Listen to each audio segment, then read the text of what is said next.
दोस्तों, एक सच्चा सवाल पूछूं? दिल पर हाथ रखकर जवाब देना। क्या आज भी तुम्हें वो शब्द याद हैं जो किसी ने सालों पहले तुम्हारे सामने फेंक दिए थे? बाहर से तुम हंसते हो, काम पर जाते हो, पढ़ाई करते हो, सबको लगता है तुम बहुत मजबूत हो। लोग कहते हैं यार ये तो बड़ा स्ट्रांग है। लेकिन रात को जब कमरा अंधेरा होता है और मोबाइल की स्क्रीन भी बंद हो जाती है, तब वही पुरानी बातें सीने पर पत्थर बनकर बैठ जाती हैं। हम अक्सर खुद को समझाते हैं कि ये ऑफिस का प्रेशर है, एग्जाम का टेंशन है, पैसों की चिंता है। लेकिन सच थोड़ा अलग होता है।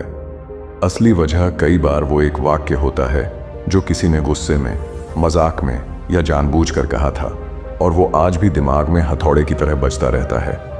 वो अफसोस कि काश उस दिन मैंने वैसा जवाब न दिया होता, काश मैं चुप रहता, काश मैं थोड़ा समझदार होता। नमस्कार दोस्तों, स्टोरी जंक्शन में आपका स्वागत है।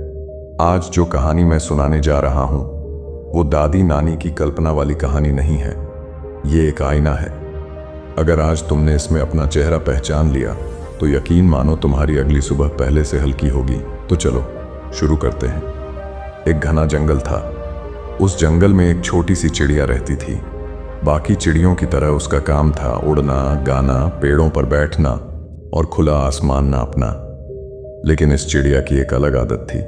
उसे चीजें जमा करने का शौक था, पर वो दाने या तिनके इकट्ठा नहीं करती थी, वो जमा करती थी यादें। और यादों को वो कैसे संभालती थी? पत्थरों में बदलकर। जब भी किसी दूसरी चिड़िया ने उससे प्यार से बात की, उसकी मदद की या उसके साथ बैठकर सूरज डूबते देखा, तो वो एक चिकना सा सफेद कंकड़ उठाती, उस पर अपनी चोंच से खरोंच बनाती और मन ही मन लिखती, आज अच्छा दिन था। फिर उसे अपने छोटे से थैले में रख लेती। और अगर किसी ने उसे डांट दिया, उसका मजाक उड़ाया या तेज बारिश में उसका घोंसला टूट गया, तब भी वो एक पत्थर उठाती। फर्क बस इतना था कि इस बार उसके दिल में कसक होती। वो उस पत्थर को भी थैले में डाल देती, जैसे कह रही हो, ये भी मेरी कहानी है। धीरे धीरे ये उसकी आदत नहीं, उसकी पहचान बन गई। उसे लगने लगा कि जितने ज्यादा पत्थर उतनी बड़ी उसकी जिंदगी। वो सोचती थी, ये मेरी कमाई है, ये मेरे अनुभव हैं, इन्हें छोड़ना मतलब खुद को छोड़ देना। सच बताऊं, हम इंसान भी तो कुछ ऐसा ही करते हैं। मोबाइल की गैलरी में कितने स्क्रीनशॉट पड़े होंगे जिनमें किसी की कड़वी चैट सेव है। दिमाग के किसी कोने में वो दिन सेव है जब हम फेल हुए थे, जब किसी ने सबके सामने हमें छोटा महसूस कराया था। हम कहते हैं हम आगे बढ़ गए हैं, लेकिन सच में वो थैला अब भी हमारे कंधे पर लटका है, बस दिखाई नहीं देता। शुरुआत में चिड़िया का थैला हल्का था। वो आसानी से उड़ लेती थी, पेड़ से पेड़, घाटी से पहाड़ी, नदी के ऊपर से, सब जगह। लेकिन दिन गुजरते गए, हर दिन एक नया पत्थर, हर हफ्ते कुछ और। महीनों बाद थैला भारी होने लगा। साल बीतते बीतते हालत ये हो गई कि वो पहले जैसी ऊंचाई तक नहीं उड़ पाती थी। जहां पहले वो बादलों को छूने की कोशिश करती थी, अब जमीन से कुछ फीट ऊपर ही थक जाती थी।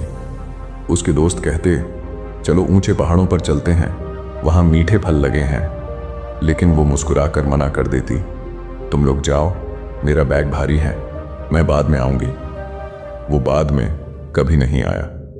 एक दिन उसकी मुलाकात एक बूढ़े और समझदार उल्लू से हुई। उल्लू ने उसे ध्यान से देखा और पूछा, बेटी, ये इतना वजन लेकर क्यों घूम रही हो? चिड़िया ने मासूमियत से जवाब दिया, ये बोझ नहीं है दादा, ये मेरी जिंदगी है। इसमें मेरी खुशियां हैं, मेरे दुख हैं, मेरे सबक हैं। अगर मैं इन्हें छोड़ दूं तो मेरे पास बचेगा ही क्या?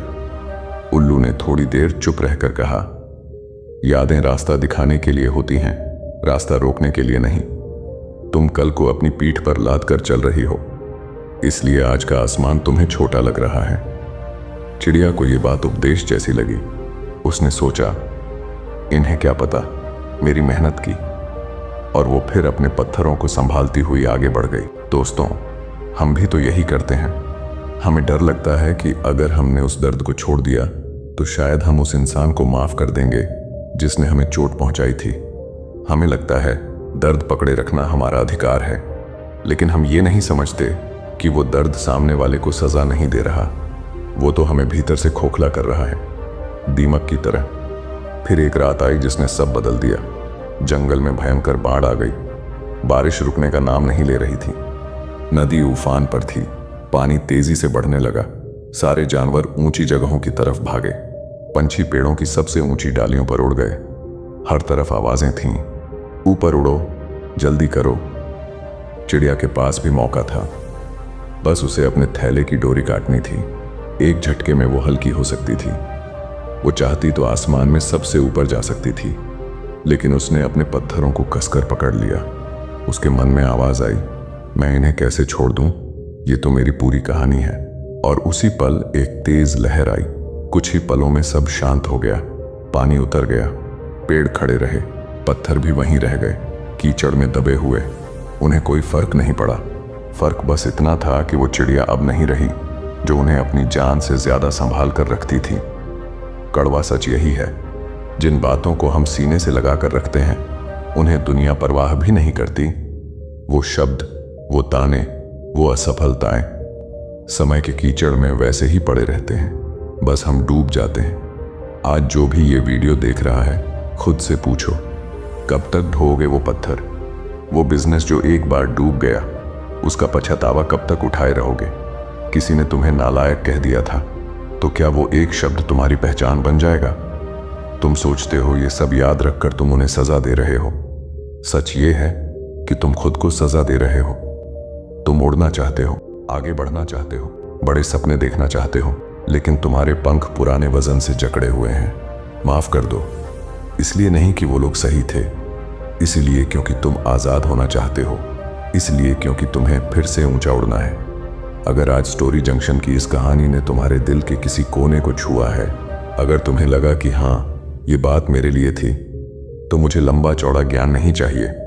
बस कमेंट में इतना लिख देना, हाँ मैं तैयार हूं, ताकि मुझे पता चले कि मेरी मेहनत किसी के काम आई। अगर वीडियो पसंद आई हो तो लाइक करना, अपने दोस्तों के साथ शेयर करना और स्टोरी जंक्शन को सब्सक्राइब करना मत भूलना, क्योंकि यहाँ हम सिर्फ कहानियां नहीं सुनाते, यहाँ हम सोए हुए जज्बातों को जगाते हैं। अगले वीडियो में फिर मिलेंगे। तब तक एक बात याद रखना, उड़ना मत छोड़ना, लेकिन उड़ते समय बोझ हल्का रखना। जय हिंद।